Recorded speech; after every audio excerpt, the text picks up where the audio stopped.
Hey y'all, this is Ashley with What's Up Under That. So, I was sitting here and, just in a moment of reflection. And I feel like I wanted to share with you guys some tips that I have learned along my journey, advice that was given to me, and just words of wisdom from myself. So it's like a list of 11 things, and I may end up making this a part 2 or part 3 or part 4. It depends on how long it gets, but let's get into it. So the title is Savior Complex. The reason that I chose the title for this is because, essentially, Savior Complex can often be mixed up with people that have narcissistic tendencies. Now, this is the thing. One of the things that I heard, and it really changed my perspective, people were like, not everybody is a narcissist. Some people just have narcissistic tendencies, or some people are just vain, or some people are full of themselves, which I can understand that. I've been told too that there is a difference between narcissist and narcissistic personality disorder. Like, one is obviously something that is developed through childhood or through situations and trauma, and becoming a narcissist is like a survival tactic. Whereas other people, it is they could have a perfectly normal childhood, and it is a genuine disorder that they are born with. So that's why I chose the title of this, because to me, these are some things, like if you tend to be vain, if you tend to only focus on yourself, you may be dubbed as having a savior complex. I know a lot of these I was able to relate to, like I say, because this is upon reflection. But let's get into the list. First things first, you cannot save everyone, only yourself. Now, what made me realize this was, this is just a general statement that people always said, but you know how they say some things don't make sense until you are in that position. Like, no matter what the situation, some things have to be experienced. You won't always, actually understand and grasp what it is that it means. I know for me personally, I learned through experiences. So if y'all see me saying it applies to me, that's because I've experienced it.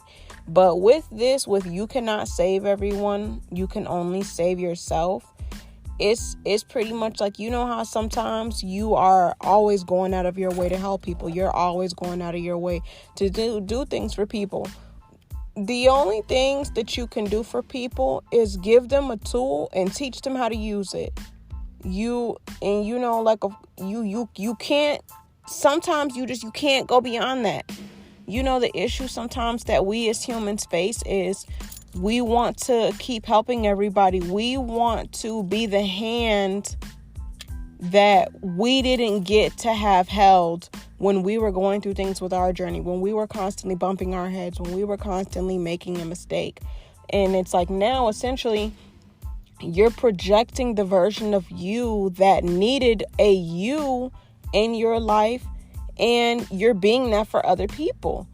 And, at some points, a lot of the time, people, it's like a give and take thing. Even though you do love helping people, it's also, you have to ask yourself, am I helping these people from a place of genuinely want to help them? Or am I helping them because I wish somebody would have helped me? And when you reach that answer, that's when you have to realize, people have their own journey, their own mistakes, their own upbringing that has shaped the way that it is that they view things. And sometimes, no matter what it is you do, you cannot hold their hand through you are not meant to stay there through the journey. Some people have to learn some shit on their own. And if they come back and they ask for help, of course, use discernment. Use discernment and give advice, help, suggestions, things like that as needed. Number 2, be okay with people surpassing you. You cannot always be on top. Now, this was something that I learned, and, I am learning myself. For a lot of people, Sometimes, especially if you're into human design and you're familiar with being a projector, sometimes a lot of people in childhood go so long where they're constantly passed up. They're not acknowledged. Whenever they do something, they're not given the credit that it is that they deserve. So it's like when they finally get into that space where they're doing amazing, people surpassing them can feel like a threat. And I know oftentimes when I see this on Facebook, it's talked about in a negative light, but people never explain why. And for me, there's some shit you just have to, like I said in the first one, there's some shit you just have to figure out on your own in this journey. There's no way around it. But a lot of times, for me personally, I wish that somebody would have been like, Ashley, at the end of the day, everybody is not going to see you. Everybody isn't going to recognize you in the way that you need to. Some people get more recognition than others. It doesn't matter how good or how bad they're doing. They just get more recognition than others. The only thing that you can do is make sure that you never silence yourself. Make sure that you always recognize you. Make sure that you always applaud yourself. Make sure that you are always ensuring that your needs are met.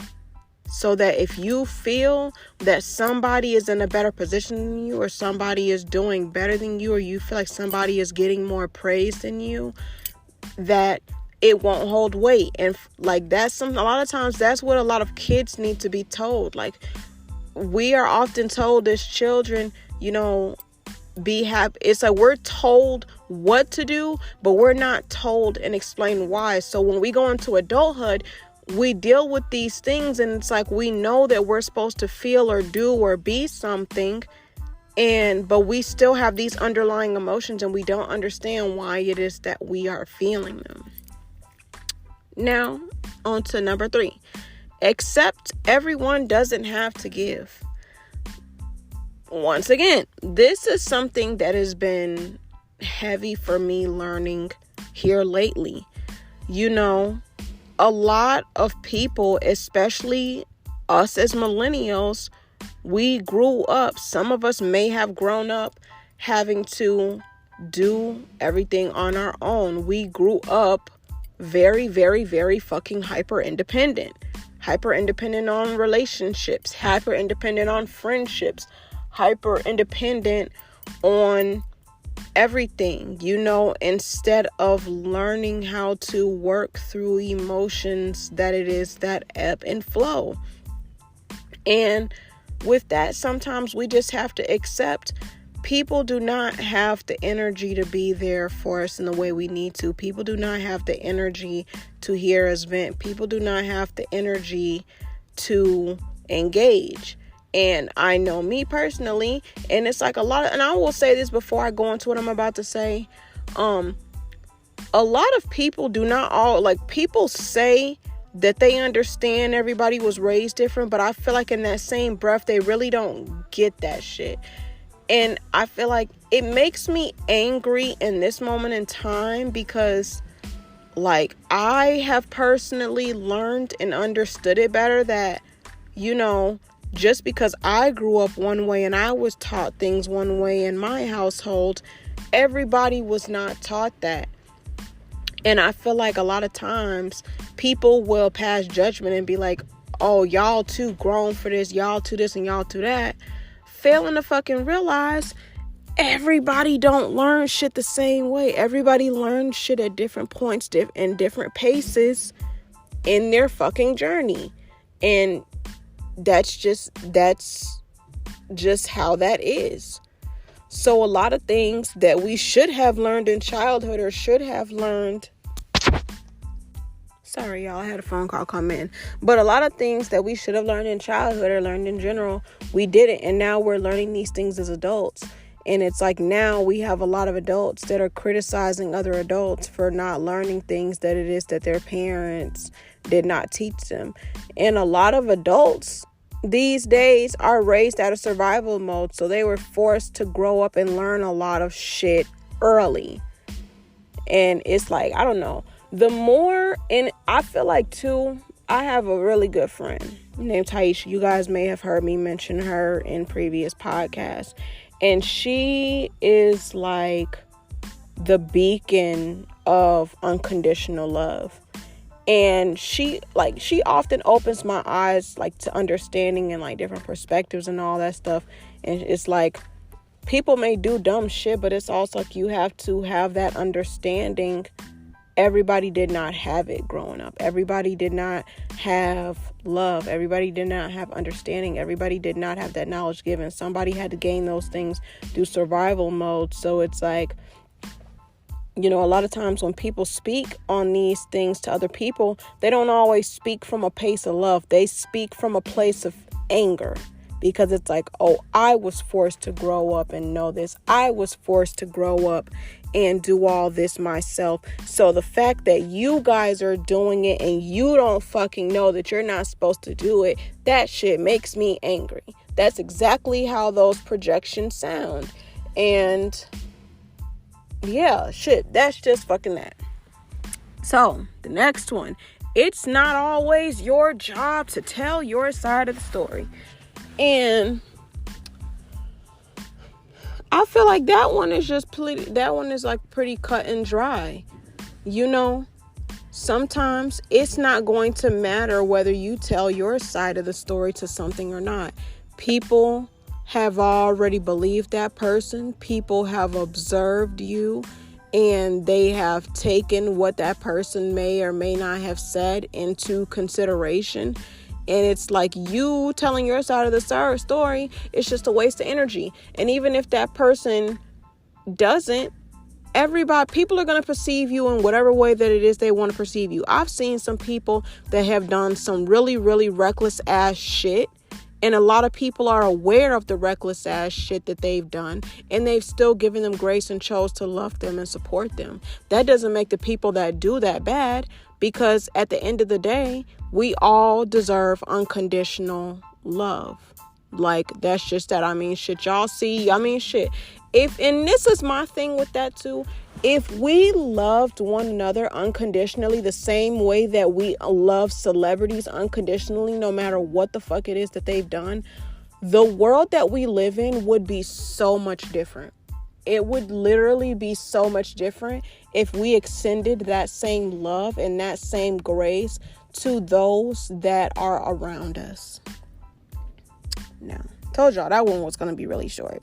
The next one, stop worrying about why people don't like you when they don't even like themselves. A lot of times when people don't like you, it's because there's something about you that makes their ass itch. It's something about you that aggravates them. And going back to the friend Taisha that I mentioned to you guys, one thing and I just said this to her this morning, one thing that Taisha always tells me is everybody is mirrors.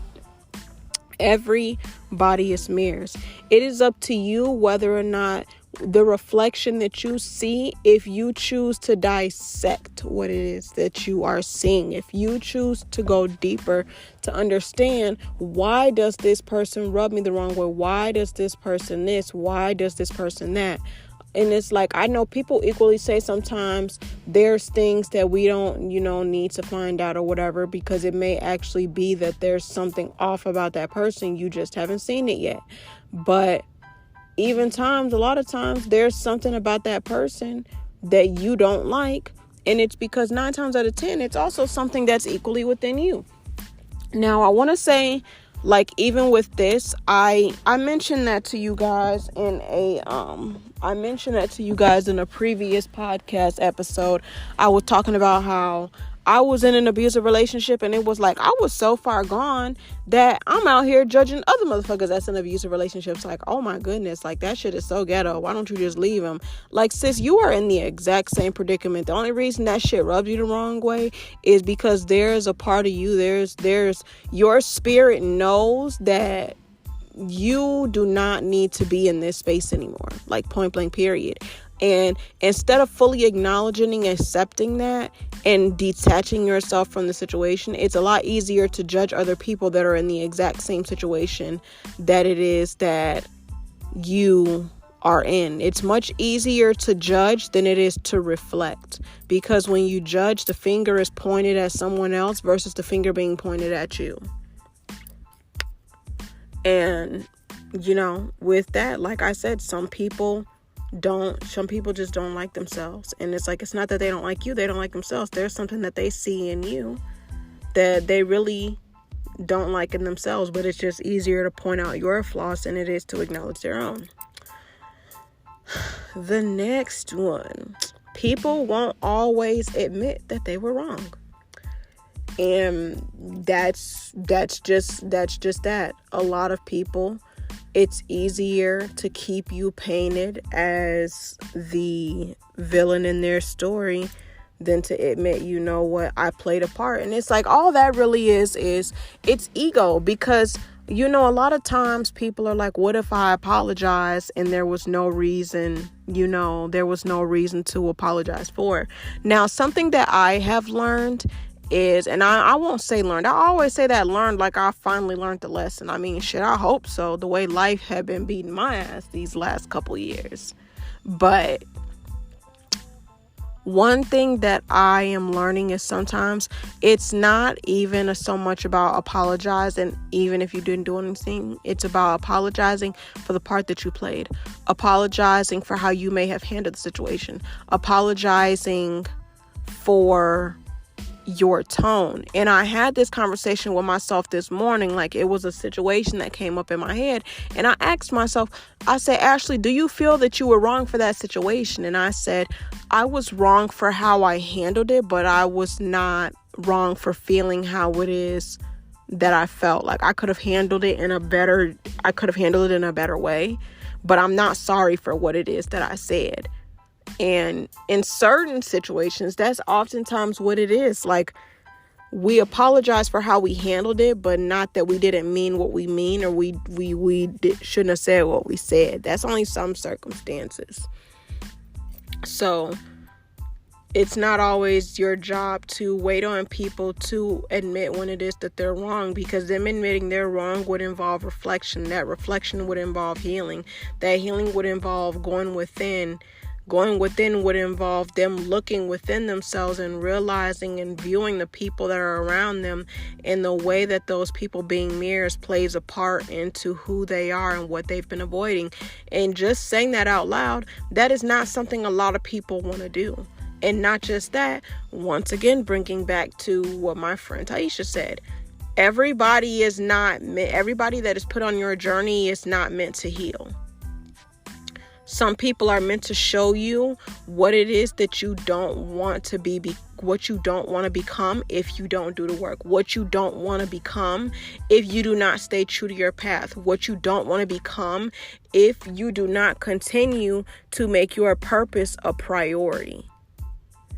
And that's just that. And that goes back to that, what I said in the very beginning. You can't save everybody. Because everybody either doesn't want to be saved or everybody is not meant to be saved. God does not put everybody on this earth to go through shit and then heal. Some people are just supposed to go through shit because they're going to get it right in another lifetime. Because all of us are, all of us are just reincarnated beings. That's why we have deja vu. That's why so many things that it is that we resonate with is because we've been here before. It's not some cute little saying or something that people that are involved in spirituality say. No, we've literally fucking been here before. So yeah, number 7. Now, this is a repeat, but Spirit obviously put it on the list more than once for a reason. Everybody isn't going to like you. Even the nicest people in the world, people don't like them. And this is something for me, for those that have learned about human design and understand it, this is something that I have had to learn. Even my life coach, me and her are bartering right now. And I recently sent her a womb Reiki. Like I told her, this is what I want you to do. This is your next quote unquote assignment. And all the things, keep me updated, keep me posted, let me know how it goes. Like, let me know what comes up and all that things. So time came up for our check-in. And I said, so how you feeling from the womb Reiki? And she said, Ashley, I say this with so much love, but I can't fucking stand you. I started laughing because I'm like, I get it. A lot of people have told me that after they've done a Reiki or they've gotten a reading from me, they're like, I can't fucking stand you. And I told her, I said, I accept that with love, because I said, I'm going to be honest. And I'm saying this being fucking honest. While I do listen to my recordings and I do utilize the work that I provide for others, for myself and my own healing, I don't always like doing that shit. And the reason why is because the very root, the very energy of what I do is very much rooted in bringing up the deep, deep roots. So you can unlearn everything, so you can essentially be reprogrammed and be this version of yourself that you have always wanted to be, but it's always been easier to run from that version of yourself. And y'all got to think, like, imagine if somebody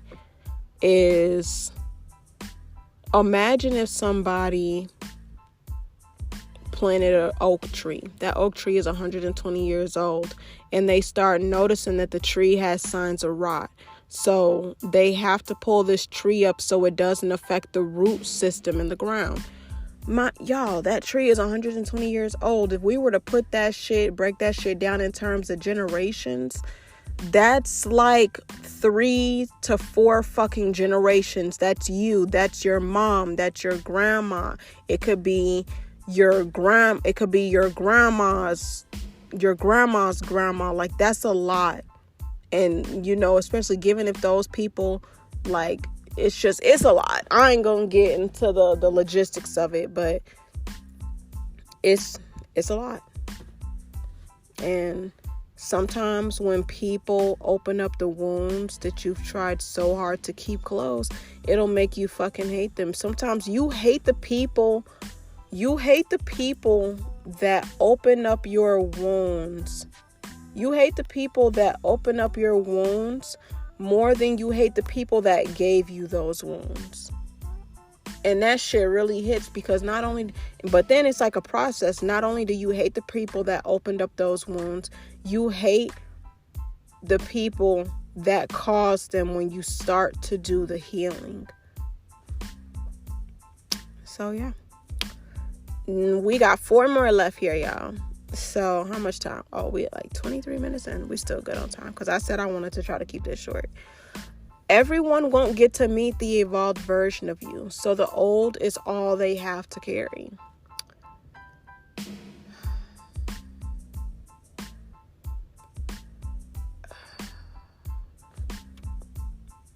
So much goes into that.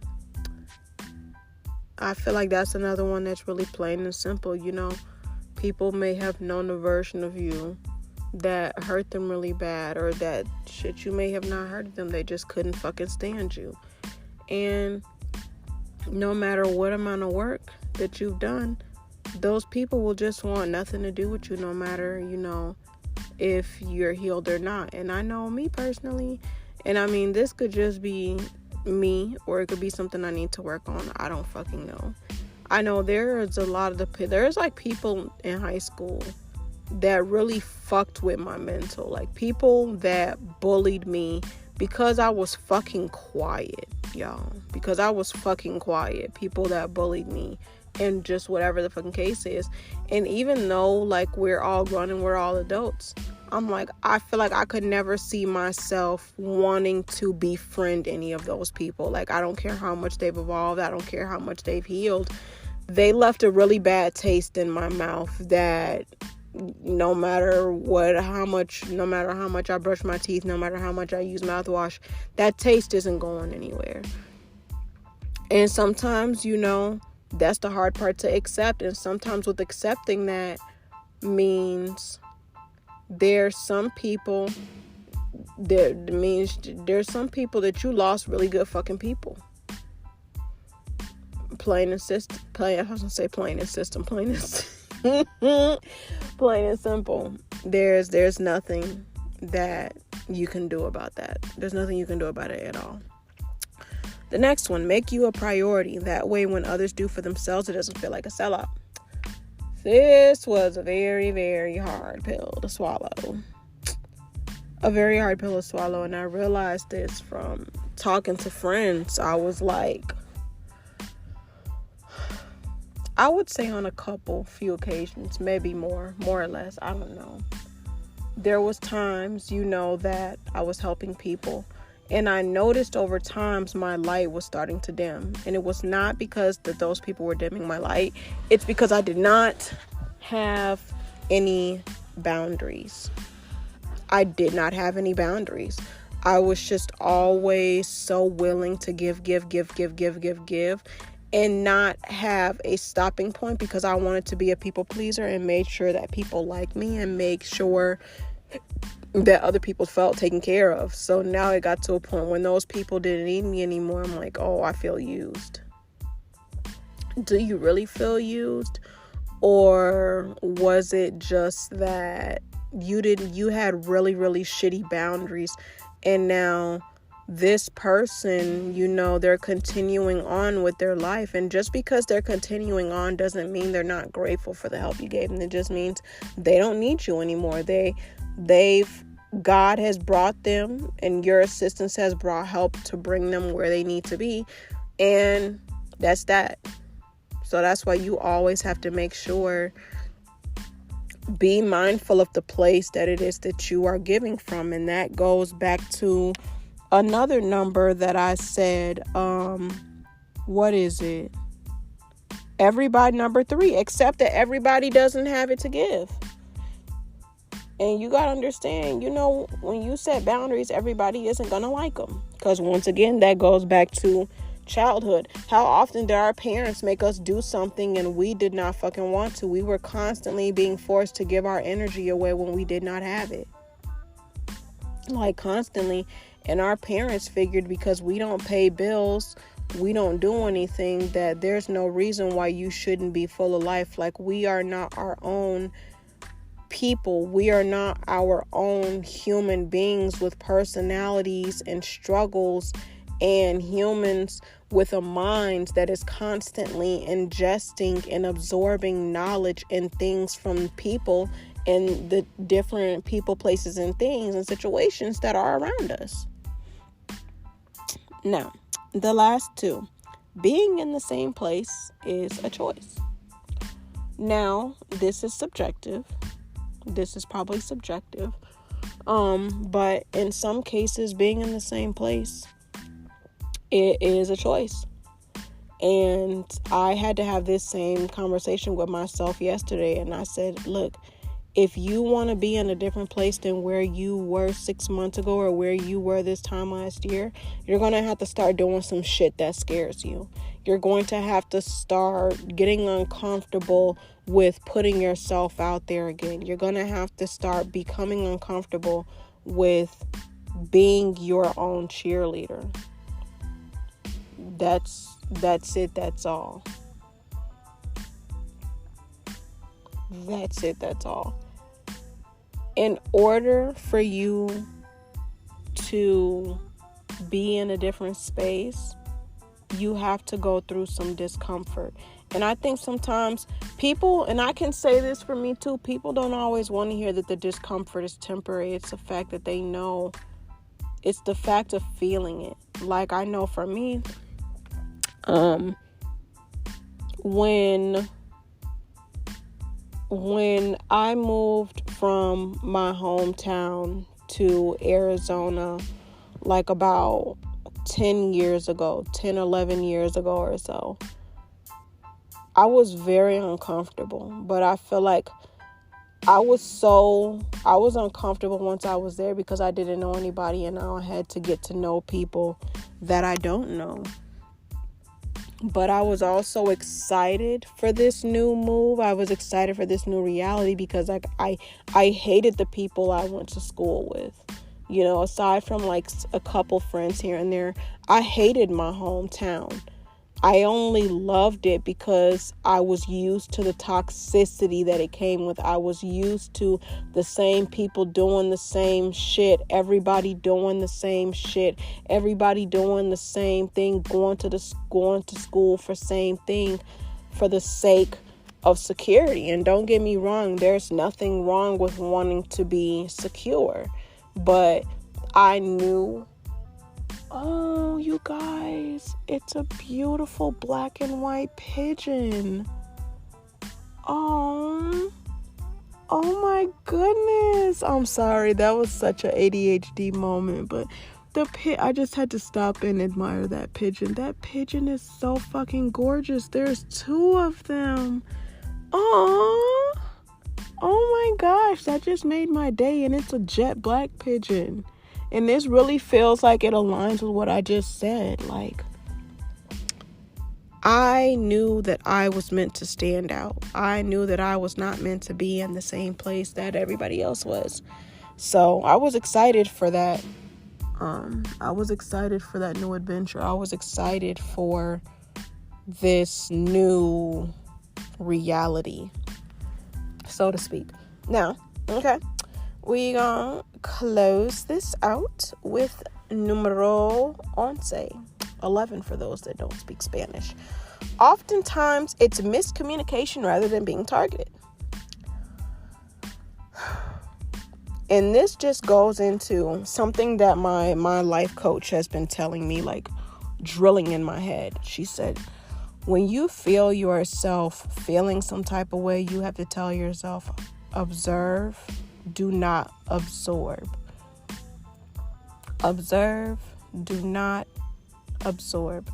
And you have to view this from a space of everybody is their own person. Like I said in the very beginning, everybody is their own person with their own mind, with their own journey, with their own way of being raised. And everyone is unlearning in the way that it is that God has intended for them to unlearn. And mastering not taking everything personal when it's a miscommunication and not somebody targeting you, that shit can be really hard, but it's one of those things. It takes time to learn, you know, and it reminds me of something I always say. You know, oftentimes we will pray to God for patience and we'll pray for peace. And instead of God just giving it to us, we are given things that test that. We're given people that disrupt our peace. God brings people into our lives that are not patient so that we can learn to gain those skills. Like literally, and this reminds me of something that I saw on TikTok last night. It said, when you're taking a test, even though the teacher is silent, they're still there. And that very much so it puts me in the mindset with God. You know, there may be tests in life, but even though you feel that God is quiet, He is still there. He's still around, in my ears is ringing off the motherfucking charts as I say that shit. And as I close this out, I want to share a moment with you guys. So, yesterday, I was having a I'll say the other day, because by the time you guys hear this, it'll be Wednesday, and that moment will not be yesterday. Sometime a while back, I was just having a really shitty day, and it was just everything was too much. School was too much, you know, dealing with certain things with my son was becoming too much. Dealing with all of these changes that I'm making in my business and all these directions I'm being pulled in, it was too much. And it was just like I broke down. I cried, I screamed, I yelled, And I kept crying and crying and crying and crying because I'm just like, this is too fucking much. And it was in that moment I asked my ancestors, I asked God, I asked my guides, I said, I need you guys to send people to me today that can pour into me. Whether they directly reach out to me, or they feel guided to post something and I happen to be one of the people that is meant to receive it. And when I tell y'all, everybody came the fuck through for me. Like, the amount of love that I felt poured into me was fucking insane. And oftentimes we tell people, call on God, call on your ancestors, call on your guides. And we often feel like because these things cannot be seen, that we cannot ask for help. Just like during a test, you feel like just because the teacher is quiet, you can't ask them for assistance, when that's the whole purpose of the teacher being in the room, even if they're silent. If they were not meant there to help you and be of assistance to you in that moment, they would not still be in that classroom. And I want you guys to remember that. And this is why building that relationship with God, building that relationship and understanding who your spirit guides are, building those relationships with your ancestors are so important, because in that moment, it could be a bunch of different things that you could need, but you could not be like, text a friend, hey, I need this. Text another friend, hey, I need that. Message some random person on Facebook, hey, can you post something that uplifts me? Or tell somebody to send you a motivational message in your inbox. That's too many things. And I say all that because that was all that that was all that it was that I received the other day. I received all of those things and some 10 times over, because I was just like, that was something that I realized that I needed in that moment, and I just had to accept I can't do this by myself. And I think I would say I was definitely spoiled and privileged in the beginning of my journey, because my angels and my guides and ancestors were always willing to help me. There was so much help on the back end that it was that I was receiving, that a lot of situations, it was a lot of shit that I didn't deal with or didn't have to go through. But then it came to a point where it's like your ancestors used to say, a closed mouth don't get fed. If you don't open up your mouth and say you need help, ain't nobody gonna help you. So that is the message that I wanted to give you guys. I hope you guys enjoyed this little checklist. I'm gonna put either a poll or like a question box in this episode. Let me know if you want me to make this like a whole series. If you guys want me to start doing this more often. I do like this version because it's a lot more structured and a lot more organized, and I don't feel like I'm jumping all over the place. So yeah, let me know if you guys want me to continue doing this in the future. Okay? All right, bye.